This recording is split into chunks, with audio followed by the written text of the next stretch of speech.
Hello student, good morning. इससे पहले हमने एसिड बेस साल्ट ये लेसन हमारा चल रहा है, ठीक है। इसमें हमने एसिड पढ़ा, बेस पढ़ा और इंडिकेटर्स पढ़े। आज हम साल्ट्स के बारे में देखेंगे। साल्ट्स वो कंपाउंड्स हैं जो न्यूट्रलाइजेशन रिएक्शन के द्वारा प्रोड्यूस होते हैं। न्यूट्रलाइजेशन रिएक्शन क्या होती है? When acid react with base it form salt and water. इसी प्रोसेस को न्यूट्रलाइजेशन बोला जाता है, क्योंकि एसिड और बेस जब दोनों एक दूसरे से रिएक्ट करते हैं तो एक दूसरे के इफेक्ट को ख़त्म कर देते हैं, जिससे एक साल्ट बनता है। इसको ये न्यूट्रल साल्ट कहलाता है। इसलिए रिएक्शन कहलाएगी न्यूट्रलाइजेशन, क्योंकि एसिड और बेस एक दूसरे के इफेक्ट को न्यूट्रलाइज करते हैं। जरूरी नहीं है हमेशा साल्ट जो बने वो न्यूट्रल साल्ट ही हो, डिपेंड करता है एसिडिक या बेसिक स्ट्रेंथ के ऊपर। अगर एसिड ज़्यादा स्ट्रॉन्ग है, बेस वीक लिया, तो जो साल्ट बनेगा वो एसिडिक साल्ट होगा। इसी तरह से एसिड तो वीक ले लिया, बेस हमने हाई ले लिया, मतलब स्ट्रॉन्ग लिया, तो साल्ट जो बनेगा वो बेसिक बनेगा। और अगर दोनों सेम स्ट्रेंथ के ले लिए, एसिड और बेस, या तो दोनों वीक ले लें या दोनों स्ट्रॉन्ग ले लें, तो उस केस में जो साल्ट बनेगा वो न्यूट्रल होगा। जैसे सोडियम हाइड्रोक्साइड और हाइड्रोक्लोरिक एसिड, ये होता है बेस और ये है एसिड। दोनों एक दूसरे से रिएक्शन करेंगे, कंपाउंड बना सोडियम क्लोराइड। इसको कॉमन साल्ट भी बोल देते हैं। तो साल्ट बनने का प्रोसेस न्यूट्रलाइजेशन और साथ में वाटर। ये जो साल्ट बनता है ये न्यूट्रल है। तो ये न्यूट्रलाइजेशन रिएक्शन कहलाती है। न्यूट्रलाइजेशन रिएक्शन एक्सोथर्मिक रिएक्शन भी होती है। एक्सोथर्मिक का मतलब होता है जिस रिएक्शन में हीट इवॉल्व हो, उस रिएक्शन को बोलते हैं एक्सोथर्मिक। तो न्यूट्रलाइजेशन जैसे हमने ये पढ़ा, ये रिएक्शन जब होगी जिस कंटेनर में होती है वो कंटेनर गर्म हो जाता है, तो हीट बाहर निकलती है रिएक्शन में, इसलिए इसको बोला जाता है एक्सोथर्मिक रिएक्शन।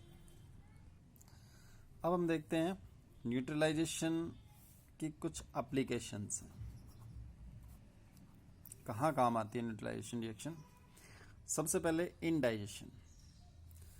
कई बार ज़्यादा तला हुआ या ज़्यादा स्पाइसी खाना खाने की वजह से हमारे शरीर या स्टोमक के अंदर ज़्यादा हाइड्रोक्लोरिक एसिड प्रोड्यूस हो जाता है। तो अब एसिड है तो कोरोसिव नेचर का है, ठीक है, उससे हमें जलन महसूस होती है, तो उसको बोलते हैं इंडाइजेशन। तो एसिड की वजह से इंडाइजेशन हुआ, इसको ठीक करने के लिए हम एंट एसिड टैबलेट लेते हैं। एंट एसिड में जो टैबलेट होंगी उसमें क्या होता है, बेस होता है। बेस एसिड के साथ रिएक्शन करेगा, दोनों एक दूसरे के इफेक्ट को न्यूट्रल कर देंगे, तो इससे हमें इंडाइजेशन में हेल्प होती है, इंडाइजेशन ठीक होने में हेल्प होती है, सॉरी, ठीक है। सेकंड है एंट और बी स्टिंग। मधुमक्खी या चींटी दोनों जब हमें काटती है तो हमारे शरीर में फॉर्मिक एसिड छोड़ती है, हमारे स्किन के अंदर फॉर्मिक एसिड छोड़ती है। ये एसिड जो है ये हमें इरिटेट करता है, हमें जलन महसूस देता है, वहाँ पर स्वेलिंग आ जाती है, दर्द होता है उसकी वजह से। तो इसको ठीक करने के लिए, अब क्योंकि ये एसिडिक इफेक्ट है, तो इसको ठीक करने के लिए बेकिंग सोडा, सोडियम बाइकार्बोनेट, इसका एक पेस्ट तैयार करते हैं और उस जगह पर लगाया जाता है। ये बेस होता है, एसिड के इफेक्ट को न्यूट्रल कर देगा। इसी तरह से टूथ डिके। जो खाना हम खाते हैं वो दांतों के बीच में कहीं ना कहीं फंसा रहता है, तो वहाँ पर बैक्टीरिया उसको डिकम्पोज करता है। इस प्रोसेस में एसिड प्रोड्यूस होते हैं, वो एसिड हमारे दांतों को, एनिमल को खराब करते हैं। तो इसलिए उससे बचने के लिए हम रोज टूथपेस्ट का यूज करते हैं। टूथपेस्ट जो होता है उसके अंदर क्या होता है, बेस होता है। तो वो बेस एसिड के इफेक्ट को क्या कर देगा, न्यूट्रलाइज कर देगा। ट्रीटमेंट ऑफ सॉइल, प्लांट्स को उगने के लिए मिट्टी का भी एक प्रॉपर नेचर होना चाहिए। अगर मिट्टी ज़्यादा एसिडिक या ज़्यादा बेसिक होगी तो उसमें प्लांट नहीं उग पाएगा। तो इसलिए अगर ज़्यादा एसिडिक है तो उसमें थोड़ा सा बेस, स्लेट लाइम जिसको बोलते हैं, वो डाला जाता है। अगर ज़्यादा बेसिक है तो ऑर्गेनिक मैन्योर उसमें डाली जाती है, क्योंकि ऑर्गेनिक मैन्योर डिकम्पोज होने पर एसिड प्रोड्यूस करती है। तो इस तरह से मिट्टी को भी ट्रीट किया जाता है। और last, treatment of industrial waste. Industries का जो वेस्ट होता है वो या तो एसिडिक होता है या बेसिक होता है।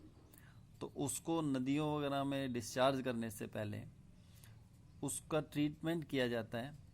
अगर वो ज़्यादा एसिडिक है तो उसको बेस के साथ ट्रीट किया जाएगा न्यूट्रल करवाने के लिए। अगर ज़्यादा बेसिक है तो उसके अंदर थोड़ा एसिड मिला जाएगा ताकि वो न्यूट्रलाइज हो जाए। तो ये सब एप्लीकेशंस थी न्यूट्रलाइजेशन की। तो यहाँ आपका चैप्टर कंप्लीट होता है। जो पेजेस मैंने भेजे हैं उनको अच्छे से आप रीड आउट करें, वीडियो को समझें। कुछ नहीं समझ में आता है तो आप पर्सनली मुझे फ़ोन कर सकते हैं या मैसेज कर सकते हैं। Okay, good luck.